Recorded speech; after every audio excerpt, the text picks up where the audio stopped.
recently where a toilet valve ended up breaking, and that ended up costing about $6,000 to fix the whole thing. They didn't have insurance. You're tuned in to Boardwalk Talks with Monopoly Group Toronto, where we give you the latest news, tips, and tricks all about real estate investing so that you too can climb the property ladder. Visit us at torontomonopoly.ca. Hey guys, welcome to Boardwalk Talks, episode number four. Yeah. All right. So today we're going to talk about insurance, property insurance, as a landlord, right?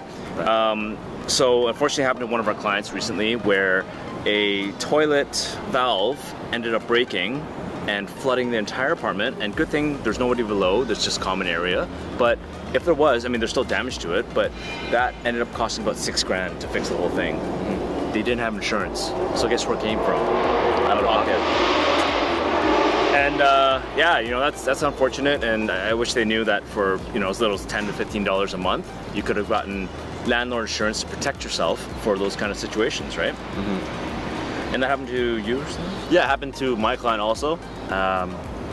He will remain nameless, but what happened was carry-on had already passed, and so it was no longer covered, and yeah, same thing, out of pocket. Now all the floors are bubbling. They're like literally, when you step on it, it comes up an inch high. It's crazy. I've never seen anything that bad before. Oh, no way. That's not good. So how much do they have to end up coughing out of pocket? I think the estimate was around $4,000, but we'll see. That's horrible.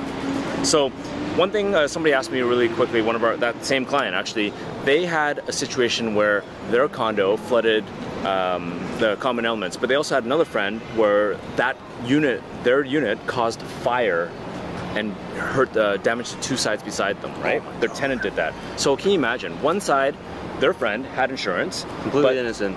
Yeah, completely innocent. It was from somebody in the middle.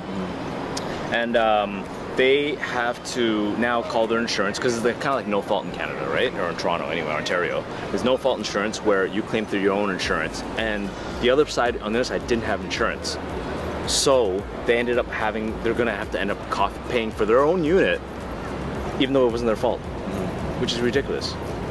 So the person who caused the fire, I mean, they claim their insurance, but it goes to the maximum you pay in condo is the condominium deductible, right? So that deductible for fire could be anywhere from $5,000 to say $15,000. That's the maximum you pay for at that point, which the condo will have to use their insurance to cover the rest.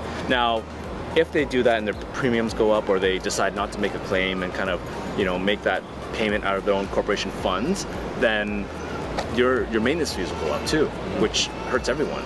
Right? So if you had insurance, let them subrogate against each other. So what happens is you do no fault, you pay for your own insurance, your insurance pays you back, whatever, and then they make the claims to discuss against the other insurers to see who pays for what and what percentage at fault it was, right? Mm-hmm. That's how I understand it anyway. But the whole point is get property insurance if you're a landlord. Do it. Just do it. Don't cheap out. Action. Yeah, it's worth it. It's worth it.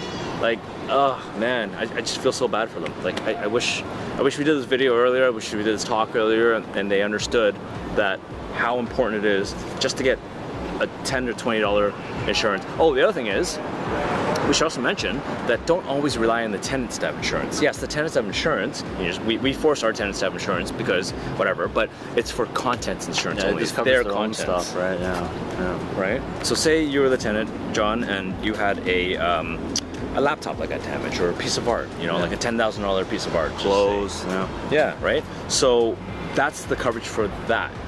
But if something happened, like in our situation or the client situation, where the toilet flooded and it damaged $6,000 worth of hardwood, it's not the tenant's fault. It didn't, like, it was the faulty toilet. It's an old toilet, right? And they wouldn't have known. They were out of town and whatever. And at the end of the day, like, that's the landlord's responsibility. So why should that fall on the tenants for that insurance? Can you agree more? Yeah. You know, so get insurance. So how else, John, how else do you think you can protect your clients? How else can we protect our clients? One word, insurance. Not just insurance, but there's also, I mean, I guess insurance is also, you know, we should have an insurance host next time to talk about this stuff, but there's also life insurance. And what happens if you, knock on wood, get sick or you know, you lose your job or whatever? There's also, and even loss of rental income, there's insurance against that. Yeah. And I've always hated insurance, to tell you the truth. I've hated it. But, you know, it's such a necessary buffer, I guess, for when situations arise, and situations do arise.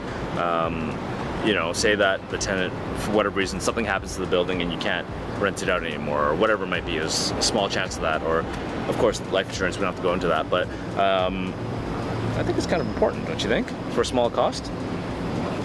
Yeah, what it does, it provides you a sense of security, right? Yeah. If something's going to go wrong, well, at least you're protected. Or your loved ones, right? Yeah. So, okay, well, I mean, we're always here looking out for our clients, making sure that we're protecting them, I guess, because we're going through this every day as well ourselves, and there's always things to look out for. So as they come along, we'll be talking about it in the podcast. Stay tuned. Thanks for listening to this, and we'll catch you in the next one. Thanks for watching. If you like what you just watched, don't forget to click to subscribe. We're on Apple, iTunes, and YouTube as well. And visit us at www.torontomonopoly.ca. Thanks for watching.